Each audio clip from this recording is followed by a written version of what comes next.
ये जो सारा रोड़ा है, सारा रोड़ा प्रेम का है। इतनी सर्दी की रात्रि में अपनी कीमती निद्रा को त्याग करके आप लोग जो आए हैं, ये सारा प्रेम है इस परिवार से। और पंडित जी महाराज ने बताया कि इंसान तेरी तो औकात क्या है, प्रेम के बस में उस परमात्मा को भी बार बार पृथ्वी पर आना पड़ा।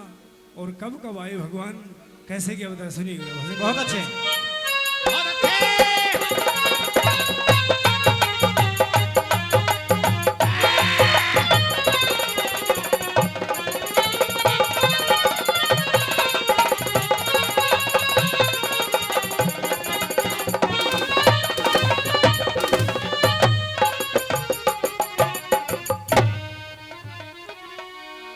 लोगों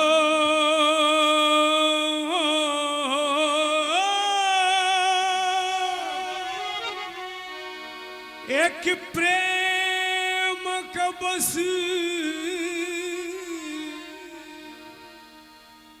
परमात्मा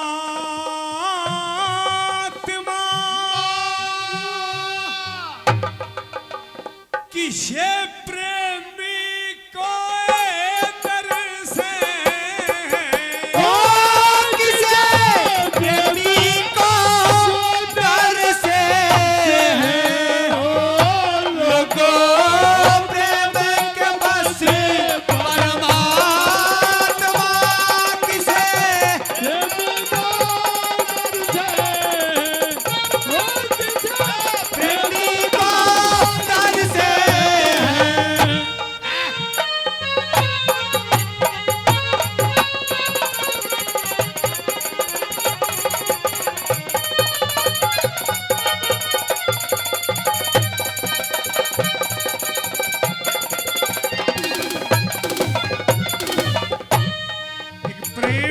से परमात्मा किसी प्रेमी को उधर से है। पंडित जी ने मेरे एक में बताया, पहली बार भगवान इस धरती पर आए, कब आए, क्या बताया।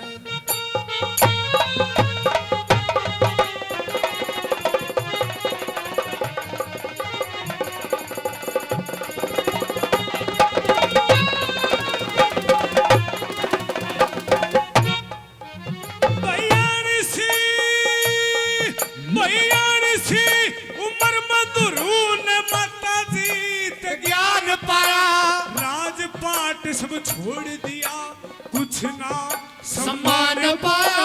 नारद जी तो शिक्षा पके फिर प्रेम से भगवान पाया। ओ नारद जी तो शिक्षा पके प्रेम से भगवान पाया। प्रेम ही के बस प्रभु आए थे वनवास में, फिर अब करके निर्भय करे ध्रुव करोड़ 49 में, और अमर करके भेजे थे ध्रुव फिर देवता के पास में। अमर करके भेजे थे ध्रुव देवता के पास में। अमर करके भेजे थे ध्रुव देवता के पास में। ये ध्रुव ने पद पालिना लोगो, साथ मां खड़ा वो काल अलग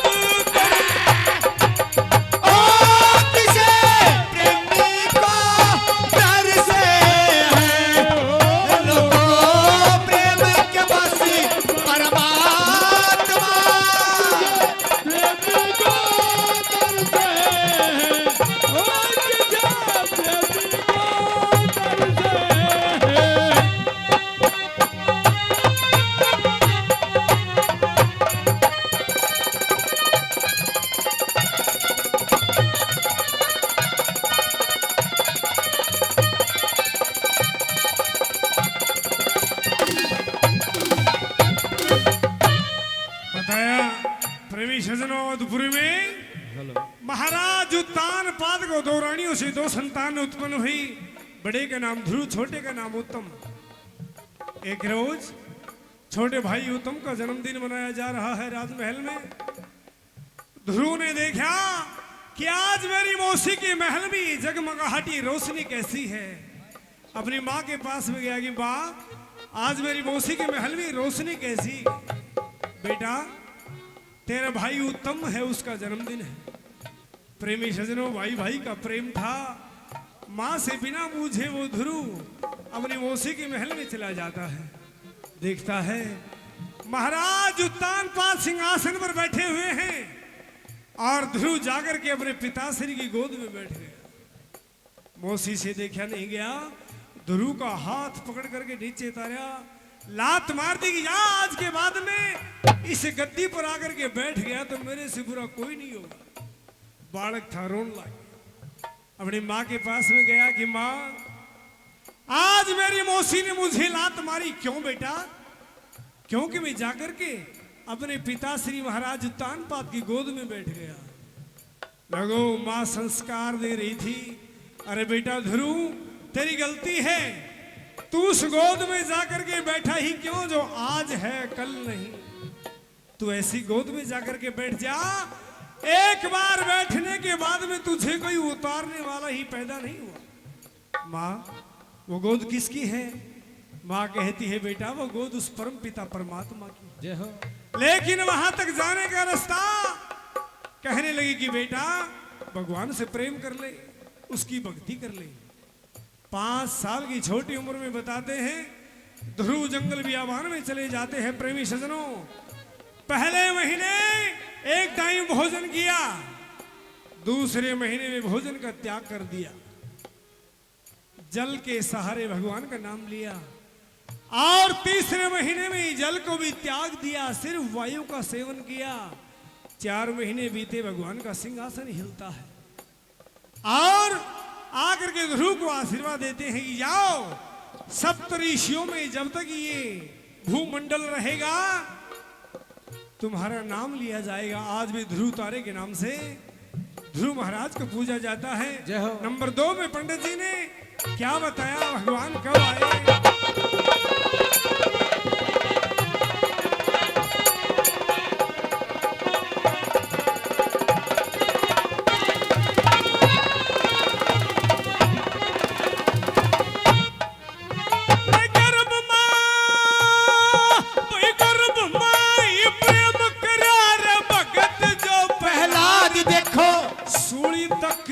ओट लई और पिता से विवाद देखो, कष्ट भोग आनंद मिला फिर प्रेम का स्वाद देखो, कष्ट भोग आनंद मिला प्रेम का स्वाद देखो।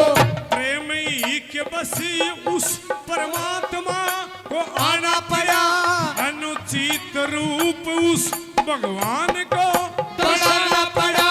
देखा था उत्पात उस दुष्ट को खपाना पड़ा, देखा था उत्पात उस दुष्ट को खपाना पड़ा, देखा था उत्पात उस दुष्ट को खपाना पड़ा।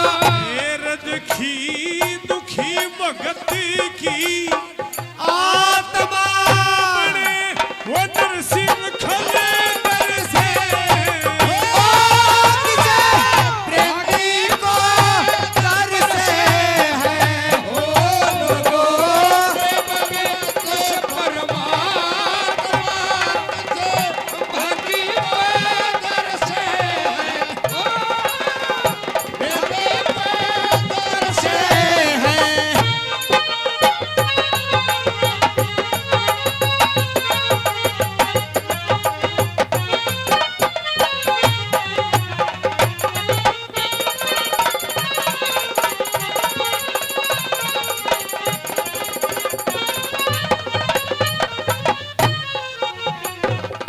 प्रेमी सजनों, धरती पर एक ऐसा राक्षस हुआ, बड़ा उद्दंडी, बड़ा घमंडी, जिसको एक घमंड था कि मेरे बराबर इस दुनिया में कोई भी बलशाली नहीं है।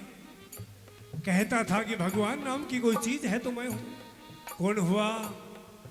हिरण्याकुश। लेकिन हमारे विद्वान लोग बताते हैं कि अच्छों के बुरे होते हैं, मिट जाते हैं वंश। जैसे हिरण्याकुश को प्रहलाद हुआ तो उग्रसेन को कंस। उसी घर में भगवान के भक्त ने जन्म ले लिया। कौन था भक्त प्रहलाद? भक्त प्रहलाद अपने ही पिता हिरण्याकुश से कहने लगे, पिताश्री आपको मुझे अपना पिता कहने में भी शर्म महसूस होती है। क्यों? क्योंकि आप घमंडी हैं। अपने ही बेटे से, अपनी ही औलाद से बैर बांध लिया। हेलो। मारने के लाखों प्रयत्न किए। हेलो। अपनी बहन होलिका, जिसको अग्नि में न जलने का वरदान था, हेलो, उसकी गोद में बिठाकर ये अग्नि प्रज्वलित कर दी। लेकिन जाको राखे साइया मार सके ना कोई। भगवान प्रहलाद के साथ में थे, उसका बाल भी बांका नहीं हुआ। दुष्ट ने सोचा अब भी नहीं मरा, एक लाल खंभ कर दिया और पहरेदारों से कहा कि जाओ इस दुष्ट प्रहलाद को जाकर के उस खंभे से बांध दो। लगो पहरेदार पकड़ करके ले जा रहे हैं और जब खंभा इतनी दूरी पे बचा, भगवान ने उस पर अपनी माया से एक चिट्ठी चलती हुई दिखाई कि बेटा इसमें भी मैं ही हूं, जाकर के बात भर ले, कोई बात नहीं। प्रेमी सजनों, प्रहलाद भक्त ने जाकर के खंबे से बात भरी।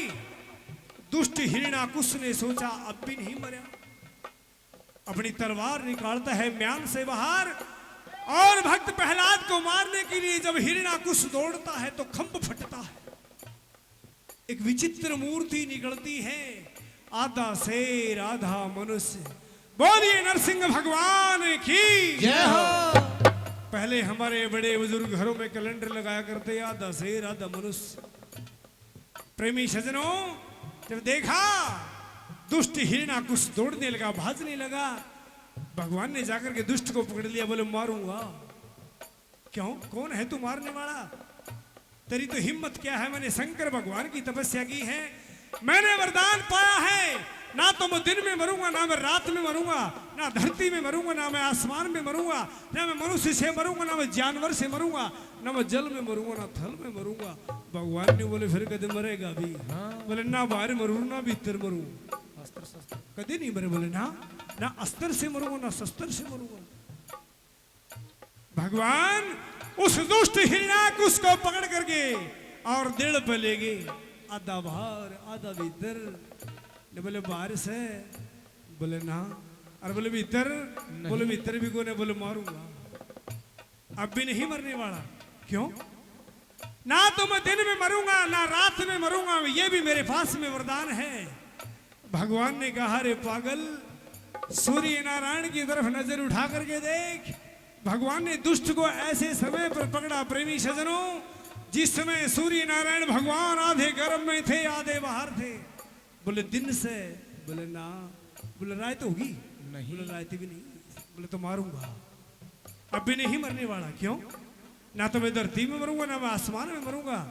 और दुष्ट को उठा करके भगवान ने अपने घुटने पर टेक लिया। बोले धरती में से, बोले ना, बोले आसमान में नहीं, बोले नहीं, बोले मारूंगा, अब भी नहीं मरने वाला। क्यों? ना तो मैं मनुष्य से मरूंगा ना जानवर से मरूंगा, ये भी मेरे पास में वरदान है। भगवान ने कहा रे पागल हिरण्याकुश, तूने इसका मतलब मेरी तरफ देखा ही नहीं, मेरी तरफ देख नजर उठा करके।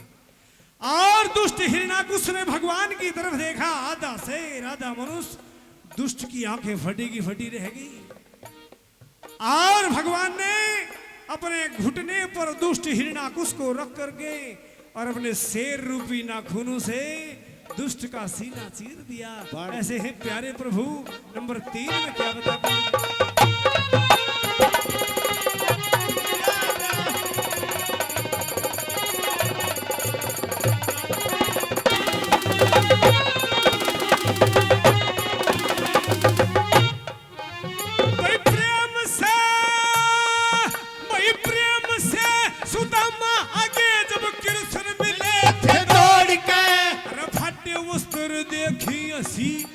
लक्ष्मी मुख मोड़ के छंद में आनंद करया, फिर दलदर ने तोड़ के।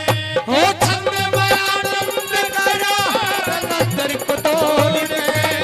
प्रेम ही के बसी प्रभु ने भीलनी कबेर खाया, कह भगवान ऐसा भोजन ना कदे फेर खाया। माया रूपी रोशनी में वो भीतर का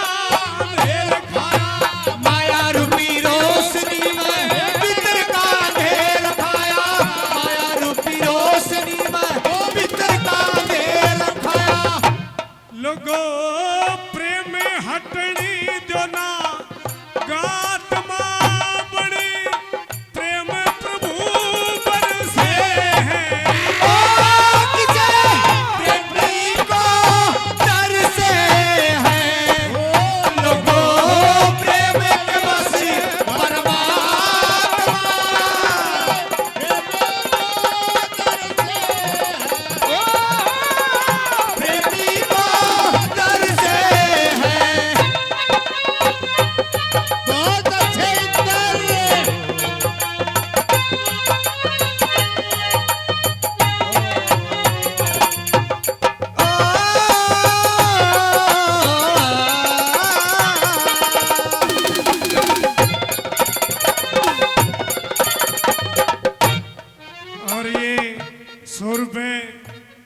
मेरे बहुत ही अजीज हमारे उस्ताद जी खां साहब श्रीमान जी सतीश जी कोट कासिम से। प्रेमी सज्जनों, खां साहब किसी धर्म से जाति से मतलब नहीं है। मासी जी हरियाणा में जो हमारी उस्ताद लोग हैं खां साहब बोलते हैं। प्रेमी सज्जनों, बताते हैं कि सांगी के पास में एक भजनी के पास में 5 पीरों की करामात होती है। 5 पीर कोई और पीर नहीं, यही पीर है, क्योंकि इनके बगैर जीवता हम कुछ नहीं कर सकते हैं। ये हमारी पर होती है। जीवता पीर। हाँ, बहुत बहुत धन्यवाद। और 100 रुपये मेरे परम आदरणीय दादा श्री त्रिलोकचंद शर्मा जी भजन सम्राट 100 रुपये से मान सम्मान करते हैं। बहुत बहुत धन्यवाद, धन्यवाद, शाबाश।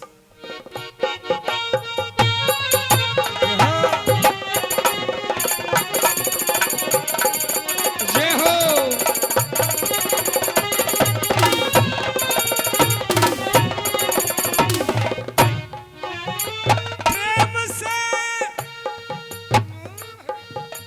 प्रेम से सुग्रीव आगे फिर बल्ली मार कर राज दिया।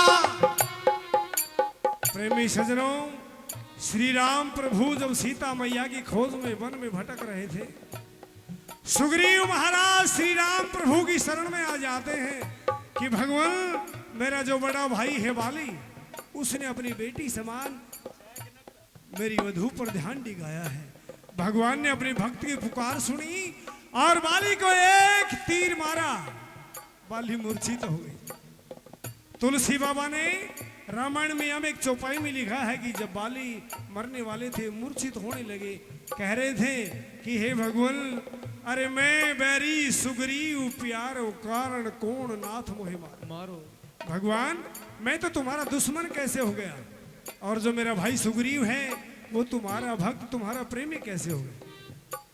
अगली चौपाई में तुलसी बाबा ने इस बात का उत्तर दिया है। भगवान कहते हैं, अरे बाली पागल, अरे अनुज सुता भगनी सुत नारी, ये सब कन्या के समचारी। अपने छोटे भाई की बहू, अपनी पुत्र वधू, अपने भाणजे की बहू, गांव की बहन बेटी, 36 बिरादरी की अपनी बहन और बेटी होती है, और उसकी इज्जत की सुरक्षा करना हर इंसान का दायित्व नहीं, हर इंसान का फर्ज होता है। और तूने जो बाली नीच कर्म किया है, तू मरने के लायक है। क्या बताया पंडित जी ने?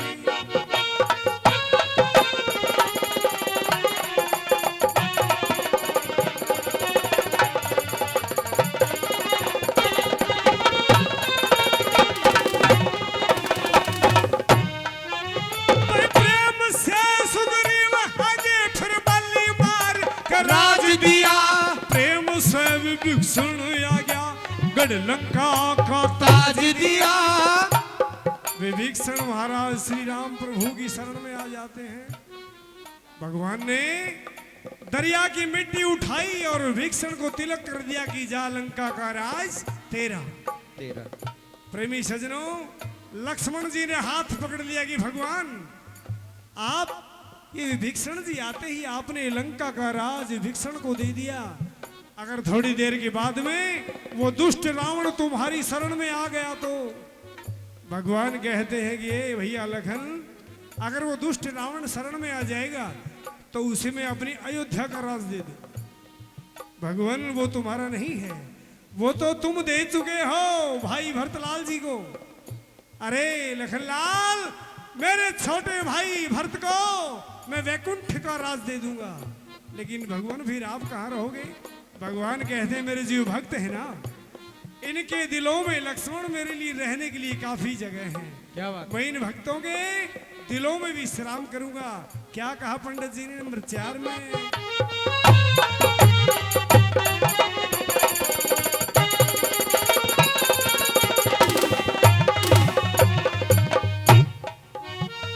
प्रेम से सुग्रीव आगे फिर बल्ली मार के राज दिया। प्रेम से विभीषण आ गया, गढ़ लंका का ताज दिया। प्रेम की अंगाज से न चलते को अंदाज दिया। ओ प्रेम की अंदाज से न चलते को अंदाज दिया।